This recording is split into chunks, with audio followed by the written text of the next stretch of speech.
আমরা প্রত্যেকেই অবশ্যই এমন সময় দেখেছি যখন অনেকগুলো সমস্যা একসাথে আমাদের জীবনে এসে পড়ে। সমস্যা আমাদের প্রত্যেকের জীবনেই থাকে।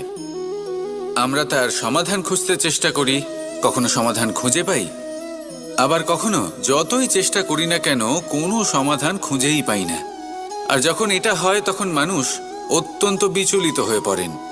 নিজের আত্মীয় স্বজন, নিজের বন্ধু বা সংসার, এদের ওপরে এই দোষ চাপিয়ে দেন যে এদের জন্যই এই সমস্যা এসেছে।